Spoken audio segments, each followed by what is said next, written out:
ఉపరాష్ట్రపతి ఎన్నికల్లో గెలిచిన సిపి రాధాకృష్ణన్ తమిళనాడుకు చెందినవారు. దక్షిణ భారతదేశంలో బీజేపీ ఎదుగుదలలో కీలక పాత్ర పోషించారు. సంఘ్ పరివార్ నుంచి తన ప్రస్థానం ప్రారంభించిన సిపి రాధాకృష్ణన్ బీజేపీలో వివిధ హోదాల్లో పనిచేయడంతో పాటు తమిళనాడు బీజేపీ అధ్యక్షుడిగా బాధ్యతలు నిర్వర్తించారు. మహారాష్ట్ర, జార్ఖండ్తో పాటు తెలంగాణ రాష్ట్రానికి గవర్నర్గా సేవలందించారు. తాజాగా దేశానికి 15వ ఉపరాష్ట్రపతి అయ్యారు. తమిళనాడులోని తిరప్పూర్లో 1957 మే 4వ తేదీన సిపి రాధాకృష్ణన్ జన్మించారు. ఆయన పూర్తి పేరు చంద్రాపురం పోన్నుస్వామి రాధాకృష్ణన్. బిజినెస్ అడ్మినిస్ట్రేషన్లో బ్యాచిలర్ డిగ్రీ పొందిన ఆయన 1974లో భారతీయ జనసంఘ్ రాష్ట్ర కార్యవర్గ సభ్యుడయ్యారు.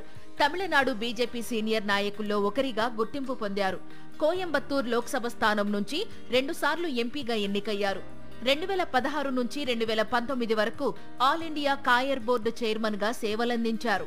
సిపి రాధాకృష్ణన్ తన రాజకీయ జీవితాన్ని విద్యార్థి ఉద్యమంతో ప్రారంభించారు. 2007లో తమిళనాడు అధ్యక్షుడిగా ఉన్నప్పుడు 93 రోజుల్లో రాష్ట్రంలో 19,000 కిలోమీటర్లు పాదయాత్ర చేశారు. ఈ ప్రయాణంలో ప్రధానంగా నదుల అనుసంధానం, ఉగ్రవాదం, ఉమ్మడి పౌర స్మృతి, అంటరానితనం, మాదక ద్రవ్యాల దుష్ప్రభావాలు వంటి అంశాలపై దృష్టి సారించారు. ఆ తర్వాత కూడా ఆనకట్టలు, నదుల సమస్యపై 280 కిలోమీటర్లు, 230 కిలోమీటర్ల చొప్పున 2 సార్లు పాదయాత్రలు చేశారు. 2004, 2014, 2019 లోక్సభ ఎన్నికల్లో పోటీ చేసిన సిపి రాధాకృష్ణన్ కు విజయం దక్కలేదు.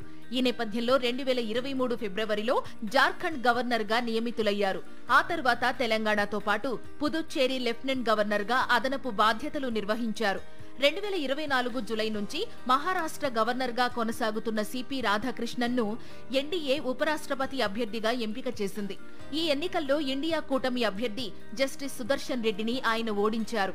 భారతదేశానికి 15వ ఉపరాష్ట్రపతిగా ఎన్నికయ్యారు.